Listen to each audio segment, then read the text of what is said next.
নমস্কার বন্ধুরা, যে যেখান থেকে ভিডিওটা দেখতেছেন সবাইকে অসংখ্য ধন্যবাদ।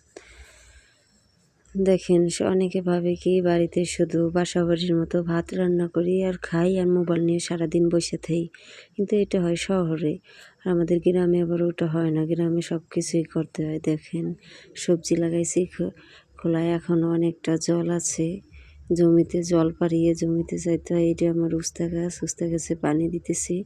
আর শীতের দিন সবজিতে একটু জল বেশি দেওয়া লাগে, নাহলে সবজি সুন্দর হয় না গাছগুলো, যে কারণে বৃষ্টি হয় না। এতে একটু জল বেশি দেওয়া লাগে সব সবজিতে।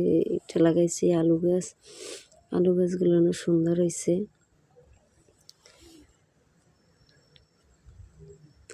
ভালো খেতে হলে কষ্ট করা লাগে।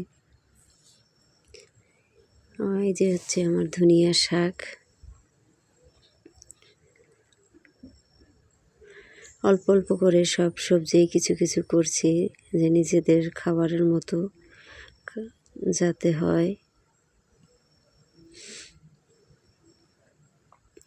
এই শাকটা তো অনেকে চেনেন, মালঞ্চ শাক। আমি কয়েকটা মালঞ্চ শাক উঠাইতেছি ভাজি খাওয়ার জন্য।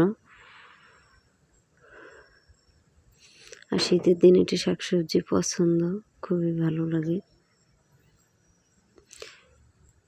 শাক উঠিয়ে বাড়ি চলে আসলাম, আর বাড়ি এসে বাবু বায়না করছে লুডুস খাওয়ার জন্য, তাই আমি লুডুস তৈরি করতেছি বাবুদের জন্য। আর যতই কষ্ট হোক, বাবুরা যদি একবার বলে যে মুখ দিয়ে এটা তৈরি করে দাও, সেটাই করা লাগবে।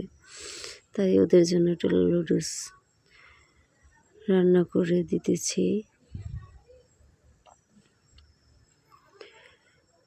বেগুন ভাজি করতেছি।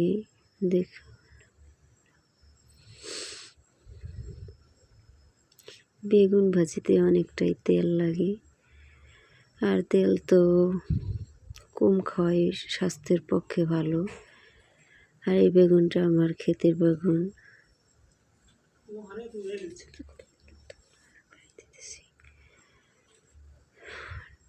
অল্প অল্প করে অনেক সবজি হয় গাছে।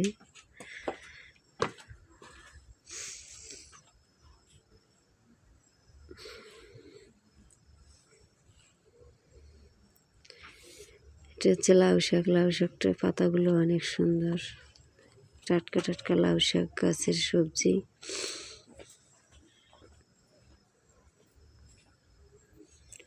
কম বেশি অনেক সবজি হয়, তেমন একটা এখন আর কেনা লাগে না, আমাদের ক্ষেতের সবজি।